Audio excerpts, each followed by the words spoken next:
Hello, friends. Welcome to an academy. This is me, Dr. Siddharth Arora. This is going to be a very interesting video.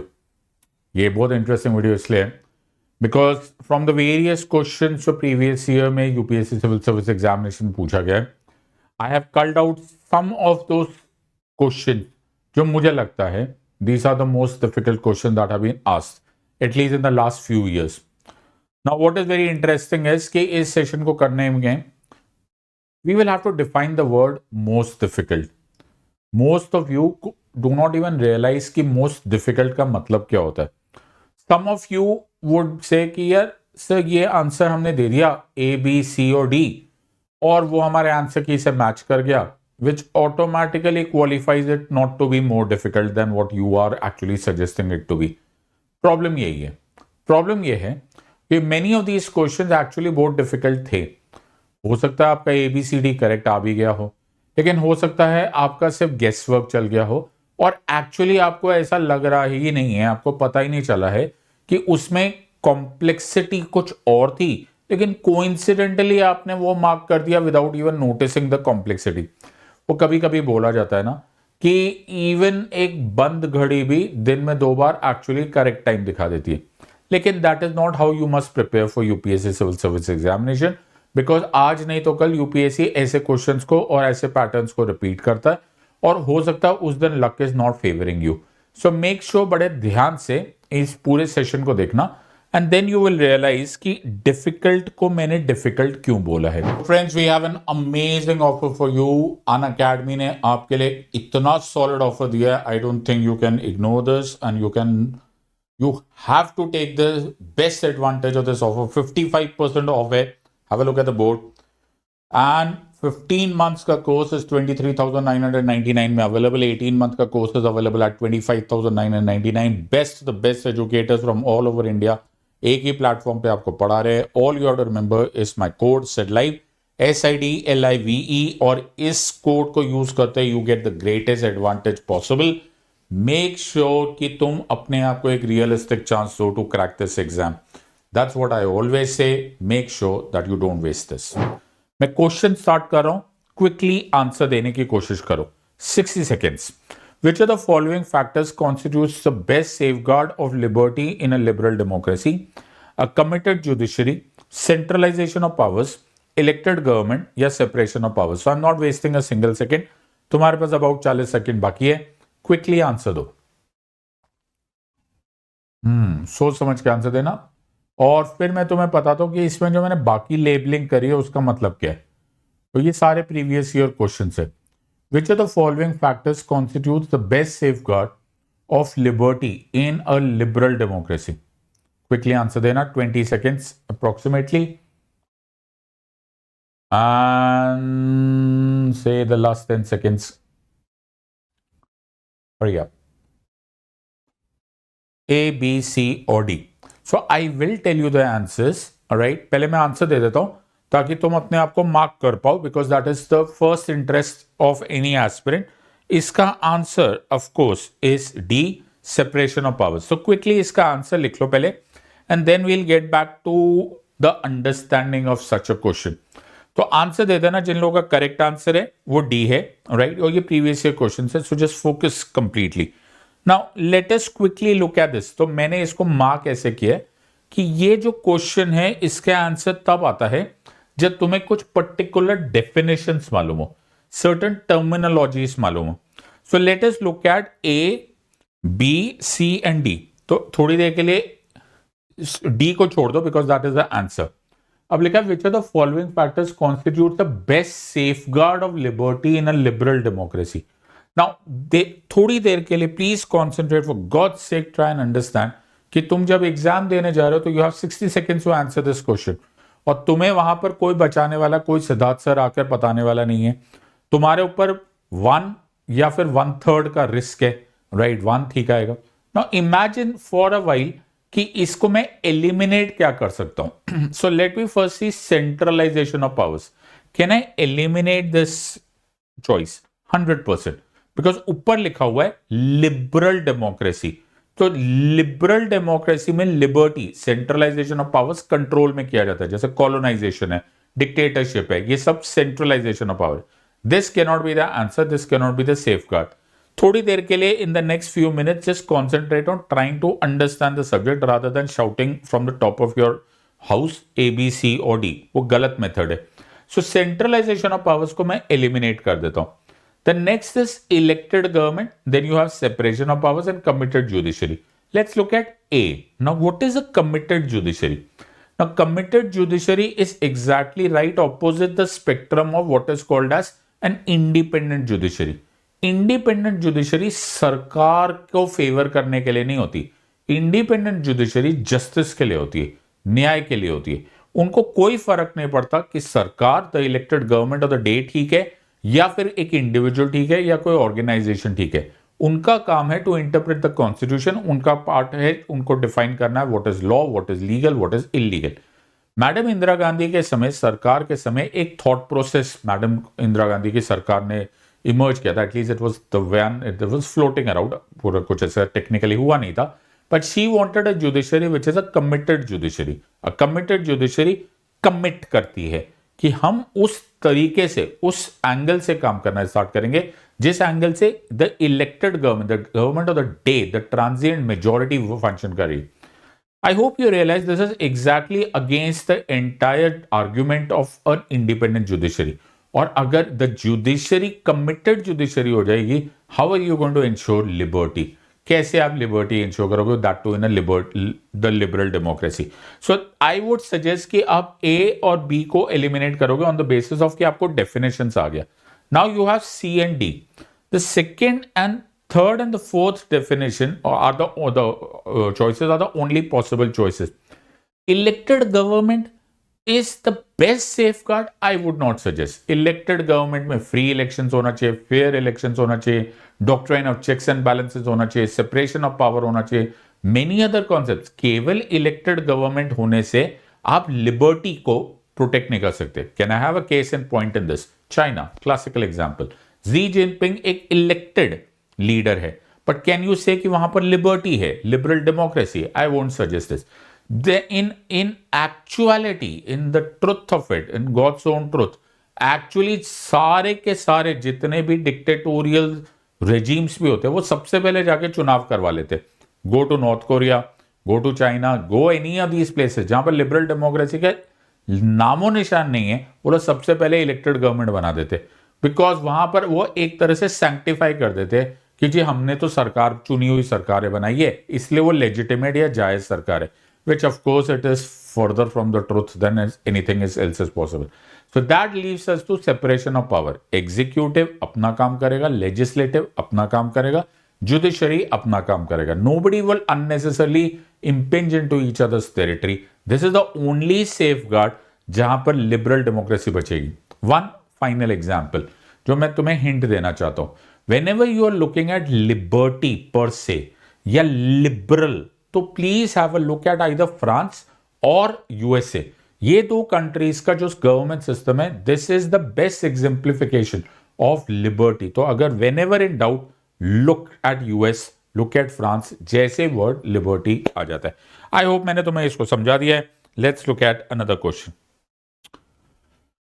Time is started already. Consider the following statements. A constitutional government is one which places effective restrictions on the individual liberty in the interest of state authority, places effective restrictions on the authority of the state in the interest of individual liberty. Which of the statements given above is or are correct? One only, two only, both one and two, neither one nor two. अगर तुम्हें कहीं से लग रहा है ये question simple है, God help you, because कभी कभी जो डिफिकल्ट होता है उसको डिफिकल्ट ही बोलना चाहिए. You should not unnecessarily try and oversimplify things when they are not. तो बड़ा मेजर ट्रैप में फंस जाओगे. ये सारे प्रीवियस ईयर क्वेश्चंस है. Pay close attention and then answer this. You have about 15 seconds to go.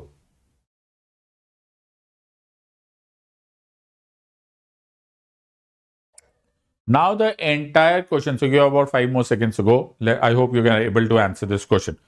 So let me explain this question now again. So इससे पहले कि I answer this, answer of course is B, right? That is 2 only. तो पहले quickly इसको अपना answer check कर लो, because that is the first interest every aspirant जो ऐसे YouTube videos attend करता है, वो चाहता है कि उसका ए बी सी और डी क्लैरिफाइड हो जाए. So first of all answer is B, 2 only is correct. Now let me explain this to you. Now तुम में से बहुत सारे लोग, सो जिसे इसे बोला जाता है we can split hair. Okay, हम बैठ के बाल की खाल निकाल सकते हैं and we can try and understand कि या देखा जाए तो ए बी करेक्ट ही है, ऐसा बोलने वाले बोल सकते हैं. Okay, which is absolutely nonsense, लेकिन फिर भी समझने की कोशिश करो. फर्स्ट चॉइस है places effective restrictions on individual liberty. Now forget about it. मैं 2 मिनट के लिए in the interest of state authority word हटा देता हूं. राइट, सो मेरा 2 सेकेंड के लिए ये वर्ड जो लास्ट 4-5 वर्ड्स है, let me delete those words. Now try and understand. Places effective restrictions on individual liberty. Now the point here is 1 + 1 has to be equal to 2. In the sense 1 + 1 equation has to be together. हमें इस statement को ठीक नहीं बोलना है कि places effective restrictions on individual liberty. We have to see कि ये इक्वेशन में मैच करता है कि नहीं. The equation here says a constitutional government क्या है. This is the important point. क्या there has to be. Now थोड़ी देर के लिए ऊपर का भी चॉइस हटा दो.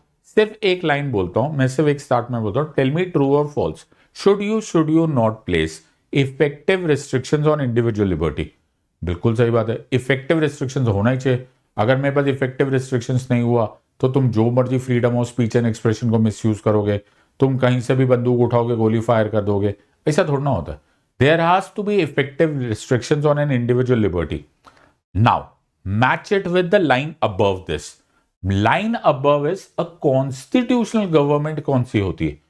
कॉन्स्टिट्यूशनल गवर्नमेंट वो होती है जो एक लिमिटेड गवर्नमेंट होती है. Now a constitutional government is a limited government. Please understand the point here.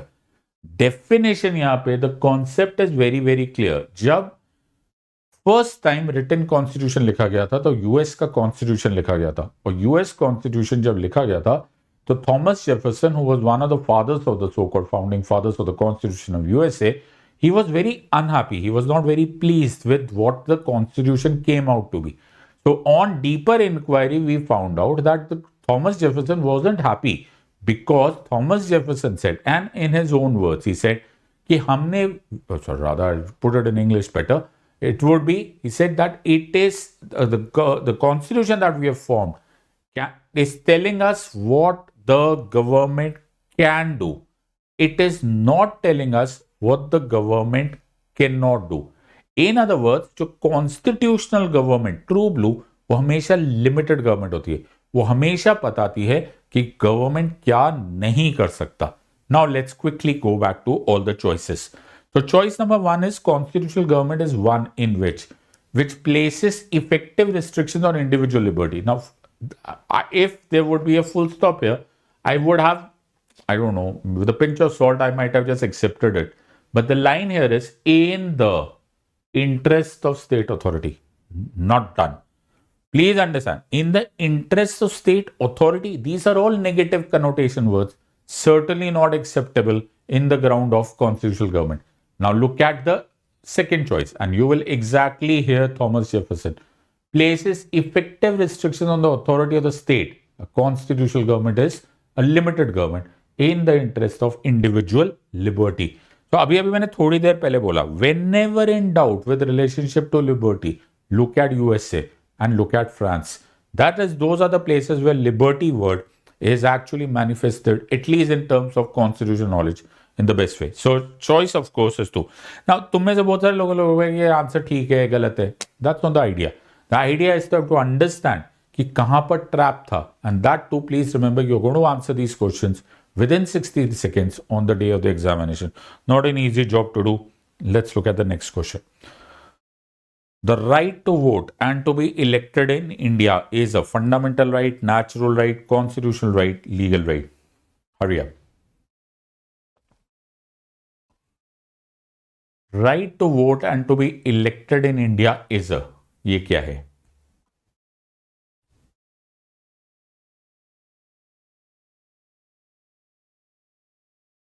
Hurry up. You have about half the time left. 30 seconds to go. Be very careful answering such questions.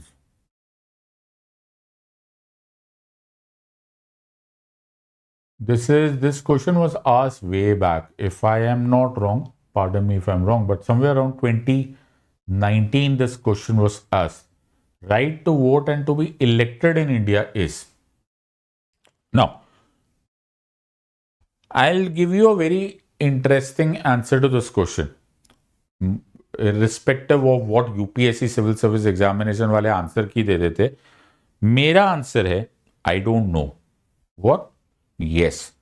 True sign of wise man is sometimes that you do not realise कि कुछ questions के, कुछ प्रश्नों के उत्तर ही नहीं होते, और ये जानने के लिए एक्चुअली तुम्हें एक बहुत बड़ा जीनियस होना पड़ेगा. So those amongst you who pounced on an answer, right, किसी ने कॉन्स्टिट्यूशनल राइट बोला होगा, किसी ने लीगल राइट बोला होगा, some funny guys might have also answered fundamental rights and natural rights, but the point here is इसका answer actually UPSC ने, if I am not wrong, UPSC ने शायद इसको कॉन्स्टिट्यूशनल राइट बताया था. I don't care also, but that's not how you will be able to answer this on the day of the exam. तो ये मैं अपनी क्लास पे करके दिखाता हूँ, right. So I have collected number of, plethora of Supreme Court judgments की screenshots, and I can tell you, and even Delhi High Court के judgments, every alternate judgment या तो constitutional right बोल रही है to right to vote, या फिर legal या फिर statutory right बोल रही है. Legal और statutory is one and the same. Of course, nobody has said that it is a fundamental right, and of course too far away from natural right. So A और B जो लोग answer दे रहे हैं, of course rubbish है, absolutely wrong. But C and D, my dear friends, there is no answer to this. I'll tell you how. So if you pay close attention to the word voting, right, or right to vote, so if you look at, I mean, I really don't know कहाँ से ढूंढना होता है, because ऐसा word तो है नहीं. So मेरे ख्याल से part 15 of the Constitution, Article 326 of the Constitution is somewhere जहाँ पे मैं सबसे करीब जा सकता हूँ. So 326, elections to the House of the People and to the legislative assemblies of states to be on the basis of adult suffrage. Please pay close attention. The elections to the House of the People and to the legislative assemblies of every state shall be on the basis of adult suffrage. That is to say, every person who is a citizen of India and who is not less than 18 years of age on such date as may be fixed in that behalf or under any law made by the appropriate legislature, etc., etc., or any law made by etc., etc., etc., etc., etc., shall be registered as a voter at any such election. I was concentrating on the word right to vote. Nowhere is it written right to vote. Registered as a voter is the word here.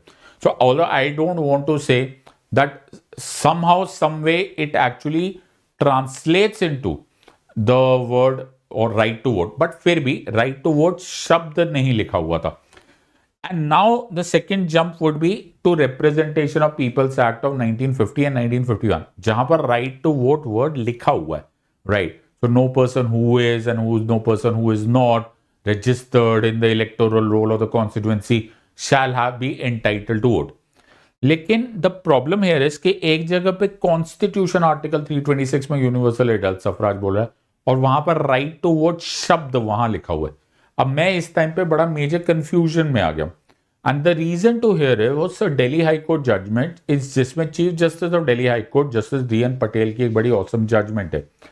The judgement was centred around कि prisoners को right to vote है या नहीं है, जिनको कैद में डाल दिया जाता है, क्या उनके पास राइट टू वोट है या नहीं है. ना तो पॉइंट है इज कि अगर ये कॉन्स्टिट्यूशन से इमर्ज करता है तो प्रिजनर को मना कहां लिखा हुआ है, मैंने तो नहीं देखा. आर्टिकल 326 देखा हुआ है, लेकिन अगर तुम representation of people's act of 1950 and 51 देखोगे, इनफैक्ट 51 देखोगे, तो उसमें बड़ा क्लियरली लिखा हुआ है that anybody who is in the custody, JC और PC, जस्ट जुडिशियल कस्टडी और police custody, can not vote.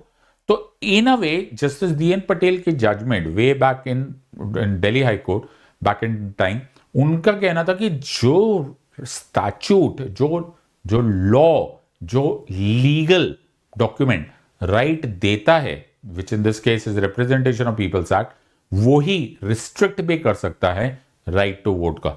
Now that actually is an very interesting discussion, because एक तरह से तो मैंने बहुत सारा ज्ञान फैला दिया, कि यार एक जगह पे मैंने आर्टिकल 326 भी पढ़ लिया, दूसरी जगह मैंने रिप्रेजेंटेशन ऑफ पीपल्स एक्ट भी पढ़ लिया, but at the end of the day मेरे पास कोई आंसर ही नहीं है. सो इन अ वे वो बोल रहे हैं आंसर की में constitutional right, Delhi high court कुछ और बोल रहा है. And if you look at so many other case, Jyoti Basu case, D के केस, ऑल इंडिया नदरमुख केस, बहुत सारे केसेस में यू विल सी कि सुप्रीम कोर्ट एक्चुअली सेड कि एक जगह पे बोल रहे हैं कि it is a legal right, it is दूसरी साइड पे बोल रहे हैं it is a constitutional right. On the day of the exam तुम इतना रिसर्च थोड़ा ना कर सकते हो, which automatically makes this a very difficult question to answer.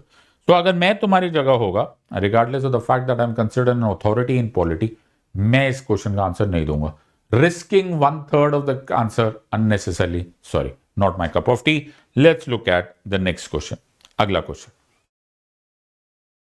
One of the implications of equality in the society is the absence of. Now, this is a very interesting question.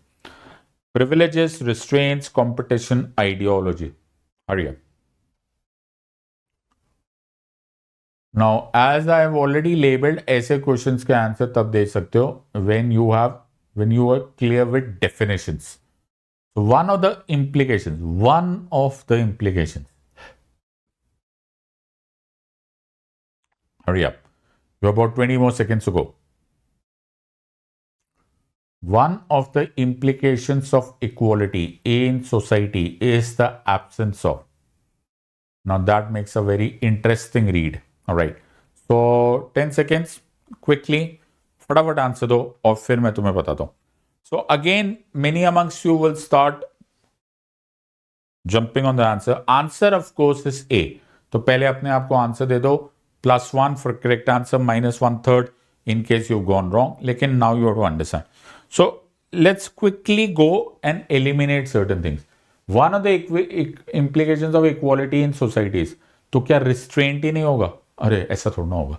Restraint ही नहीं होगा तो तुम जो मर्जी आज़ादी जो मर्जी कर सकते हो, ऐसा equality कहीं नहीं लिखा हुआ. In fact, हम सब लोग responsible citizens होते हैं, हम सबके ऊपर limits होती है और हम लोग उतने ही लिमिटेशन में काम कर सकते हैं जितना लॉ हमें अलाउ करेंगे.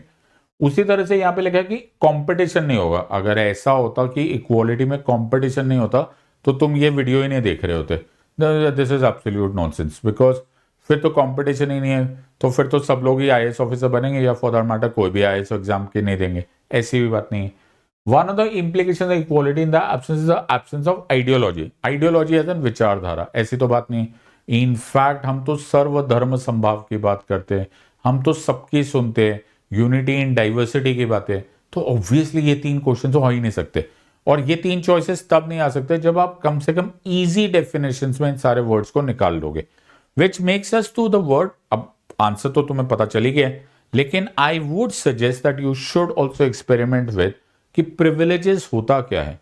सी, अगर मेरे पास 2 स्थितियां हैं, okay, let's say group A है और ग्रुप बी है, और ग्रुप ए और ग्रुप बी एकदम सेम स्थिति में है, whether it is socially, whether it is economically, whether on legal status or what not, तो उनकी treatment in terms of law equal होनी चाहिए. So alike must be treated same. X और X same है तो सेम ट्रीटमेंट. लेकिन अगर there is a group जो डिसएडवांटेज में है तो उनकी मदद की जानी चाहिए ताकि वो जो नॉट ए डिसएडवांटेज सिचुएशन में उसके बराबर आ जाए. इसको पॉजिटिव अफर्मेटिव स्टेप्स बोलते हैं. For example reservation. So reservation is what? You are taking a disadvantage group of people, bringing them to the status of everyone else, or so called mainstream, bringing it to equality. But let's for the time being understand कि ये दोनों same है, and एक group को जिसको जरूरत भी नहीं है, doesn't need, they are already equal, लेकिन you start giving them special treatment, विशेष अधिकार, equal treatment से ज्यादा उनको VIP बना दिया जाए, then those are called as privileges. One of the advantages or one of the points of equality is that there should be no privileges. VIP treatment, just for the understanding of this, VIP treatment is when similar situation है, आप किसी को special या विशेष अधिकार दे रहे हैं, आप उनको स्पेशली ट्रीट कर रहे हो, which is not required. So you are again creating inequality. तो ये दोनों सेम थे, तुमने एक को ज्यादा दे दिया, you have created inequality. ये डिसएडवांटेज थे, तुमने उसको मदद कर दी, you caused equality. So one of the points here is that it is the absence of privileges. Actually, this question comes straight from NCERT book. Let's look at another question. Consider the following statements with reference to the Constitution of India. The directive principles of state policy constitute limitations upon legislative function, executive functions. Which of the above statements is or are correct? One only, two only, both one and two, neither one nor two. You have about 40 seconds to answer this question. Hurry up.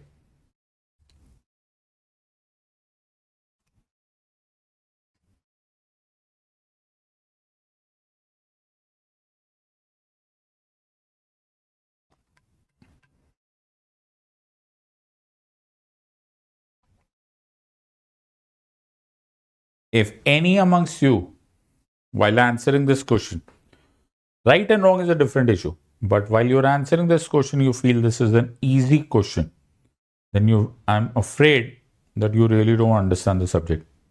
Pay close attention. So the time is up. Before we answer this question, as I told you, aspirants को सबसे ज़्यादा interest होता है answer में. Answer of course इसका है legislative action.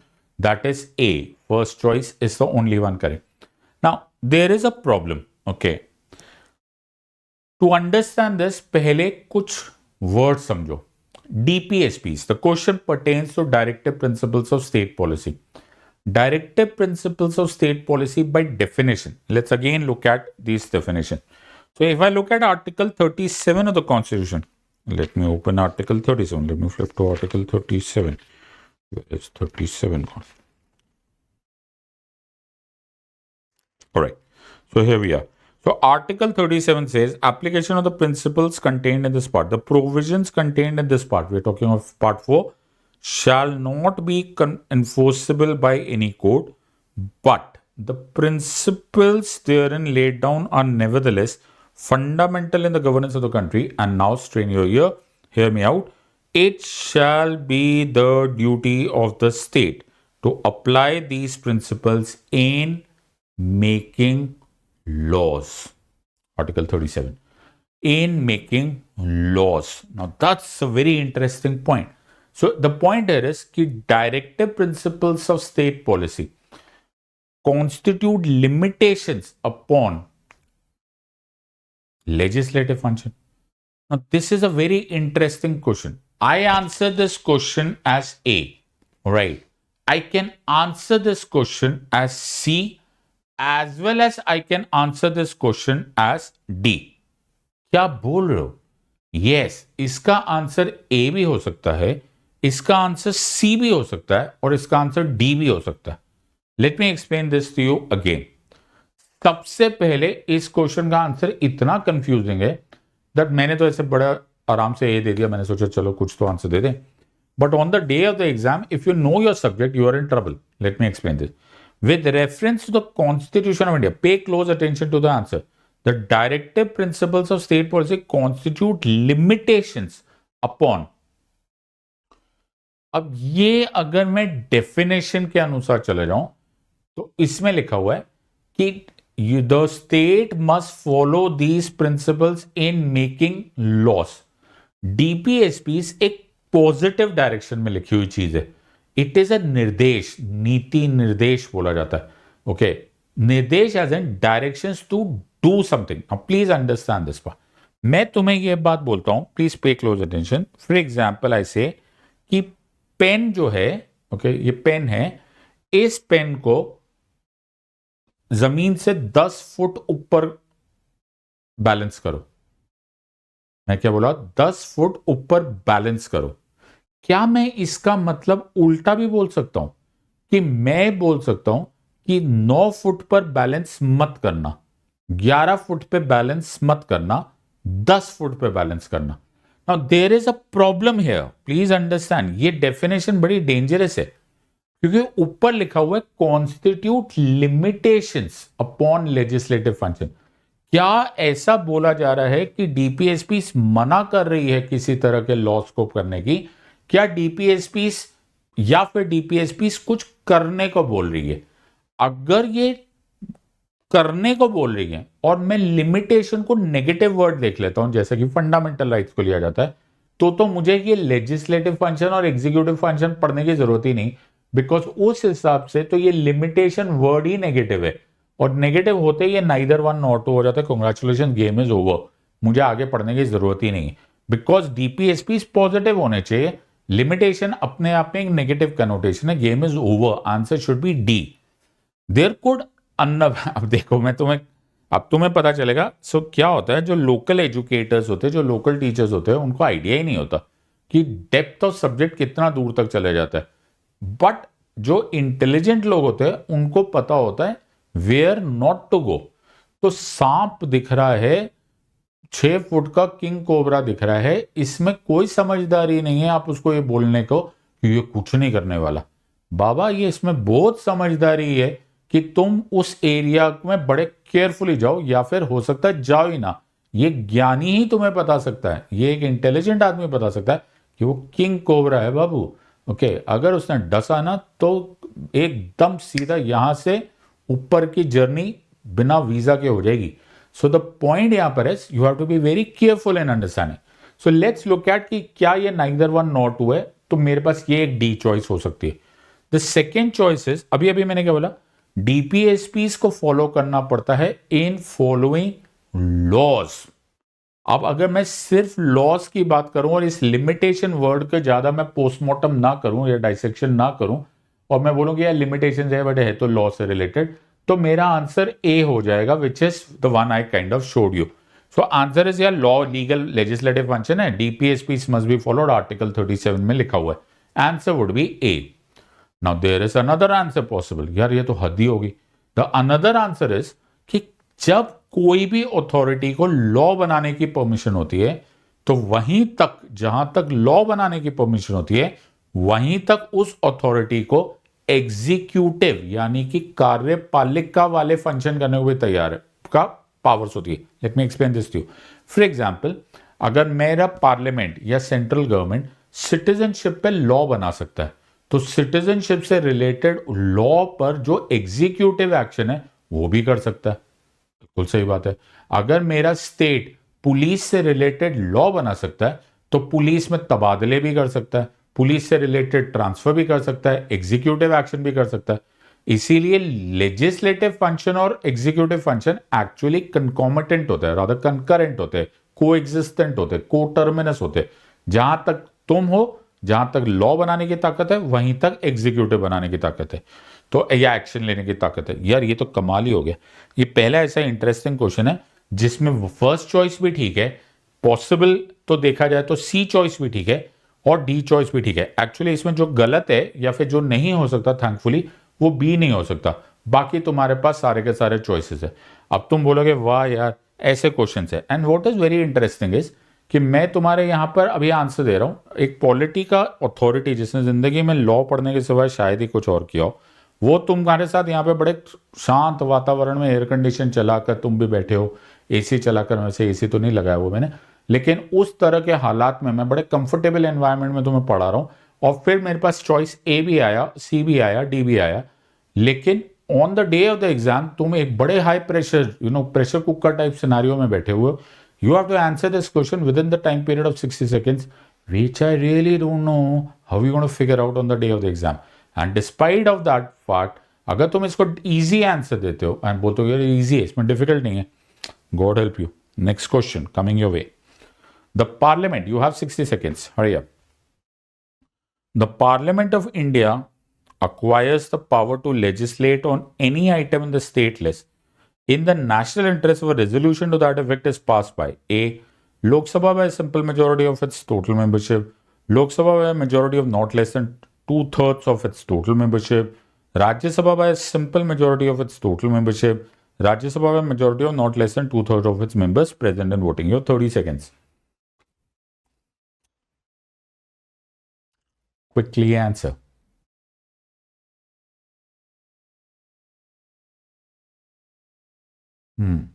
You have about 15 more seconds. Quickly answer. A, B, C, or D.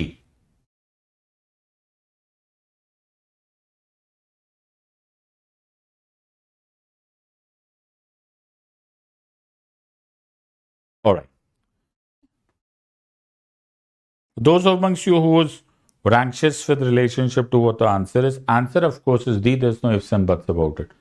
And if there is no ifs and buts about it, one may wonder ki, why did I ask you this question? I ask you this question because such questions, and ऐसा एक ही नहीं है, there are many such questions which are absolutely dependent upon bare facts. And make no mistake about it. Bare facts जब तक exactly नहीं पता होते ना, you are in trouble. For example, अगर मैं तुम्हें पूछूं कि what is the date mentioned on the preamble? My dear friends, there is no ifs and buts about it. There is no two ways about it. You will have to answer 26th November 1949. Full stop. Period. That's it. Game over. You cannot on that जैसे होने को ये भी हो सकता है होने को नहीं. So there are two types of questions. एक जैसे अभी हमने थोड़ी देर पे बोला जिसमें कॉन्सेप्ट्स है लिबर्टी क्या होता है कॉन्स्टिट्यूशनल क्या गवर्नमेंट होता है and you can think about it you can huddle and you can try and address or rather try and tap into some kind of conceptual understanding of the subject. And then there is another way of answering जो pure facts है pure fact जैसे ये वाला question if you look at choice number D तो choice number D जो है it is coming from article 249 of the constitution. So let's look at article 249. All right, 244, 45, 46. All right. Here we go. So 249, look at the line. It says power of the parliament to legislate. The power of the parliament to legislate on with respect to a matter in the state list and national interest. With respect to any item in national interest in the state list. Same words. So they've actually snatched it, culled it from exactly copy paste from Article 249. It says, notwithstanding anything in the foregoing provisions of the chapter, if the Council of States, Rajya Sabha, if the Council has declared by a resolution supported by not less than 2/3 of the members present and voting, or by a majority of not less than 2/3 members present and voting, then this is possible. So the point here is this is called as special majority under Article 249 of the Constitution. No ifs and buts. लेकिन याद रखना, how would you remember? That's the entire thing. So every question का अपना एक challenge है, right? कहीं पे concepts, कहीं पे you look at constitutional history, कहीं पे you look straight at facts. No getting around that part. Let's look at another one. The power of the Supreme Court of India to decide disputes between center and the states falls under its A. Advisory jurisdiction, appellate jurisdiction, original jurisdiction, and writ jurisdiction. Hurry up. You have 45 seconds to answer this question.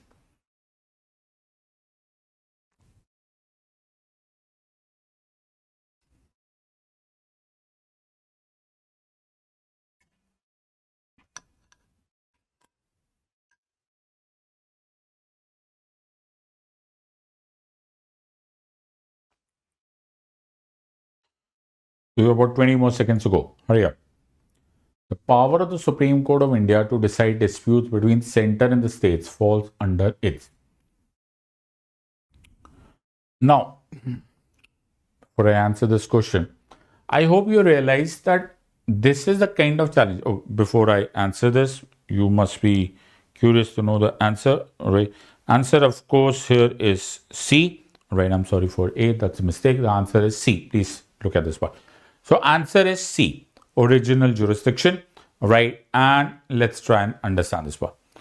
Now, why am I answering this question, or what is the challenge in this question? तुमने बोला most difficult question. So what is the challenge in this question? The challenge here is कि तुम्हें ये मालूम है क्या नहीं मालूम है कि ये jurisdictions होती कौन सी है? That's the question. That's the challenge. तुम यहाँ पे बैठ के you cannot find, you cannot research, or you cannot venture, you cannot risk a or choice guess कि इसका आंसर क्या है. These are very technical words. Let's look at advisory jurisdiction. So if I pay close attention to Article 143 of the Constitution, so I'll say 143. So 143, power of the President to consult the Supreme Court if any time it appears to the President that a question of law or fact has arisen which is of nature such public importance, it is expedient to obtain the opinion of the Supreme Court, advice of the Supreme Court. Article 143 of the Constitution. President साहब चाहें उनको कोई law या fact से related opinion चाहिए supreme court का, he can utilize his powers under Article 143 and the Supreme Court will opine or not opine, that's a different issue. But that jurisdiction is called as Article 143 advisory jurisdiction. Like it was used in the third judge's case, K.R. Narayan President sir had utilized it. उससे पहले Berubari case में it had been used when Dr. Rajendra Prasad had used. And many such examples. Either ways, ये advisory jurisdiction. Let's look at appellate. Appellate word कहाँ से आया? Appellate word comes from the word appeal. So let's look at Article 132, 133, 134. Alright, so मैं एक कोई भी देख लेता हूँ. So 132 के heading. Appellate jurisdiction of Supreme Court and appeals from High Courts in certain cases. Appellate, appeal. 133. Appellate jurisdiction of Supreme Court and appeals from High Courts in regard to civil matters. फिर 134. Appellate jurisdiction of Supreme Court in regards to criminal matters. Appellate. 132, 133 पर appeal करने से कुछ नहीं. अब है original jurisdiction. Let's look at article 131 heading. अब ध्यान से सुना. Original jurisdiction of the Supreme Court. The Supreme Court shall to the exclusion of any other court have original jurisdiction in a dispute between, कहां गया, centre and the states, government of India and one or more states, Government of India or state, Government of India and the state and state. तो center state, state state, center state state disputes, ये सब original jurisdiction of the Supreme court में आते हैं. And writ jurisdiction I hope तुम्हें मालूम है article 32 में, which is habeas corpus, quo warranto, certiorari, mandamus, prohibition. So all of these जो है ये writ jurisdiction है. The concept here or the challenge here is, do you realize कि ये अलग अलग jurisdiction होता क्या है? Unless and until you know what are, you're not going to hazard or guess on this part, because वहां पे बैठ के तुम्हें research तो होने वाला नहीं है. These are actually definition. Answer, of course, please make amends. Answer A नहीं था, answer C था. Let's look at the next question. Consider the following statements. An amendment to the Constitution can be initiated by an introduction of a bill in Lok Sabha only. If such an amendment seeks to make changes in the federal character of the Constitution, the amendment also requires to be ratified by the legislature of all the states of India. Which of the statements given above is or are correct? 1 only, 2 only, both 1 and 2, neither 1 nor 2. यार ये कैसा question है? Hurry up. You have about 30 seconds to go.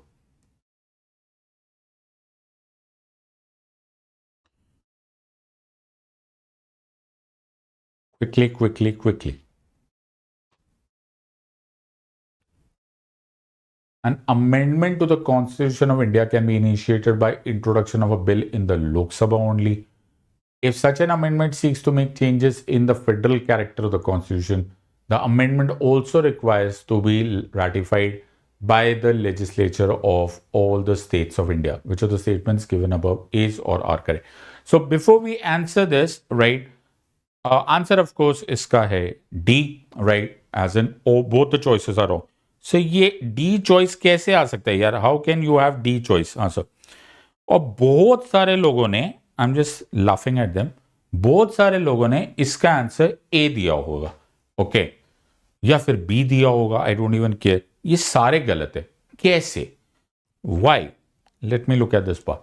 सबसे पहले बात है, amendment to the constitution of India can be initiated by an introduction of bill in Lok Sabha only. ये wrong है ऑब्वियसली, बिकॉज ये लोकसभा में भी दिया जा सकता है और ये introduction of constitutional amendment bill ये लोकसभा में भी दिया जा सकता है और राज्यसभा में भी किया जा सकता है. तो ए चॉइस तो एब्सोल्युटली करेक्ट. बहुत सारे लोग जो गड़बड़ कर देते हैं, जिन्होंने ए मार्क कर दिया होगा या बी मार्क कर दिया होगा, उन्होंने इस कॉन्वेक्स लेंस को नहीं देखा. That's a difficult edge. क्यों? क्योंकि उन्होंने यहां लिखा कि अगर फेडरल कैरेक्टर है, सेंटर स्टेट रिलेशन है, तो amendment requires to be ratified of the legislature of, keyword सारा का सारा यहां था, all of the states. No, half the states. Yes. अब नाउ यू अंडरस्टैंड, तुम्हारा पूरा career, whether you're going to crack this exam or you're not going to crack this exam, is boils down to कि तुमने half the states देखा या नहीं देखा. Can you believe this? And again मैं फिर बोल रहा हूं, थोड़ी देर के लिए imagine the scenario in which you going to appear for this exam. पहली चॉइस, बहुत सारे लोग बोलेंगे हाँ यार लोकसभा तो नॉनसेंस है, गलत है. लोकसभा एंड राज्यसभा में कहीं पे भी इंट्रोड्यूस हो सकता है, बट वो ऑल द स्टेट्स और हाफ द स्टेट्स में बहुत मैसिव प्रॉब्लम हो जाता है. So the challenge of this exam, मैं तभी मैं बोल रहा हूं कि डिफिकल्ट क्वेश्चन, सिंपल क्वेश्चन, ये तो अलग अलग बातें होती है, लेकिन द सिचुएशन यहां पर यह है कि आप उसको डी मार्क करोगे या ए मार्क करोगे. It depends upon whether you entertain the difficulty level or not. According to the Constitution of India, which of the following are fundamental for the governance of the country? Fundamental rights, fundamental duty, directive principles of state policy, fundamental rights and fundamental duties. Hurry up.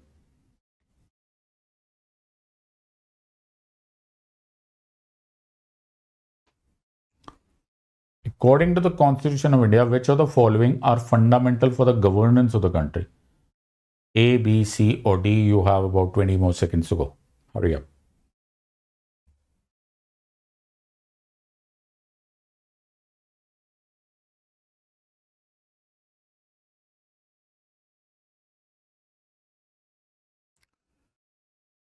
Now, I have been telling you again, पूरा का पूरा session मेरा इसी point पे आया है कि this is not your exam, this is the exam of law and constitution. तो जो एग्जैक्ट वर्ड्स है, you have to find those exact words. Answer of course here is C. तो सी क्यों होगा? बिकॉज तुम लोग अपने अपने डेफिनेशन को पकड़ के आंसर दे रहे हो, but that's not the answer. You have to be very exactly. Look at the, यहाँ पे मैंने क्या criteria किया? Define. It has to be precisely defined. So let's look at Article 37 of the Constitution. Article 37 says application of the principles contained in this part, Part 4. The provisions contained in this part shall not be enforceable by any court, but the principles therein laid down are nevertheless fundamental in the governance of the country. Fundamental in the governance of the country, and it shall be the duty of the state to follow these principles in making laws. Now do you realize this is a precise exam? इसके लिए तुम्हें एक subject expert की जरूरत होती है जो तुम्हें exactly वो word बता देगा which is to be asked. अब तुम वहां पे बैठ के अपना विचार बनाओ या तुम वहां पे बैठ के रिसर्च एंड डेवलपमेंट करो, बोलो सर राइट्स भी हो सकते हैं, सर फंडामेंटल ड्यूटीज भी हो सकते हैं, दोनों भी हो सकते हैं. That's not the exam. The exam is a very precise exam. लिखा है article 37, answer is that. So I hope you realise the entire question. Let's look at the next question. The parliament can make any law for whole or any part of India for implementing international treaties with the consent of all the states, with the consent of majority of the states, with the consent of the states concerned, without the consent of any state. ये question tough होते जा रहे.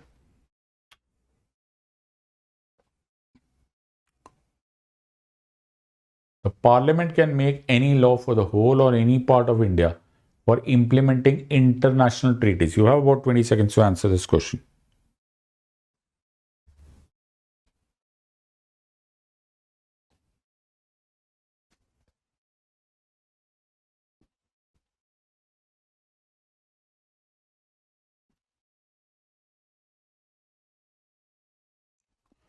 And the answer, of course, पहले answer देना जरूरी है. Answer, of course, is D, right? So, without the consent. Now, again, one may wonder कि sir ये इसके बारे में रिसर्च करना बाकी है क्या? No, इसके बारे में जानना बाकी है. So, again, refer to the Supreme Law, Article 253 of the Constitution. 253 कहाँ गया? 43, here it is. So Article 253 of the Constitution speaks about, कहाँ चला गया? हाँ, legislation for giving effect to international treaties or agreements. International treaties. तो यहाँ पे लिखा है notwithstanding anything in the foregoing provisions, Parliament has the power to make any law. Parliament has the power to make any law for the whole or any part of the territory of India for implementing any treaty, etc., made at any international conference, association or the body. अरे consent of states लिखा ही नहीं, जो लिखा ही नहीं है तो obviously answer वही है. आई होप यू अंडरस्टैंड. बाकी सब जगह पे विद द कंसेंट एटसेट्रा लिखा है, यहाँ लिखा ही नहीं है. यहाँ parliament can make any law in case they have to impose or in case they have to enforce any international treaty, obligation or agreement. Answer of course is D. Now, do you realize कि on the day of the exam तुम बैठकर इस पर research थोड़ा करोगे, पता नहीं parliament क्या कर सकता है नहीं कर सकता. Either you know it or you don't know it. It's as simple as that. So I hope you have enjoyed this entire session. And this session में मेरा पॉइंट यहाँ पर ये था, we can make many such more questions also, लेकिन मेरा सिर्फ इरादा ये था that you realise what is the definition of the word difficult. Difficult वो नहीं होता जो तुम लोगों को, जो तुम्हारा रॉन्ग आ गया. डिफिकल्ट वो भी हो सकता है जो तुमने मार्क तो कर दिया but you don't actually know कि where were the land mines, where were the wrong things possible, where were the googlies. तो बच गए, इसका मतलब ये नहीं है कि वो डिफिकल्ट नहीं है. In fact this is a great learning opportunity for all of you. In questions को ठीक से कर लो. ये क्वेश्चंस कहीं ना कहीं डिफरेंट परम्यूटेशन कॉम्बिनेशन में पूछे जा सकते हैं and on the day of the exam you will B thanking me. I hope you have enjoyed this. In the words of an academy, let's crack it. Until next time, God bless, thank you, and Jai Hind.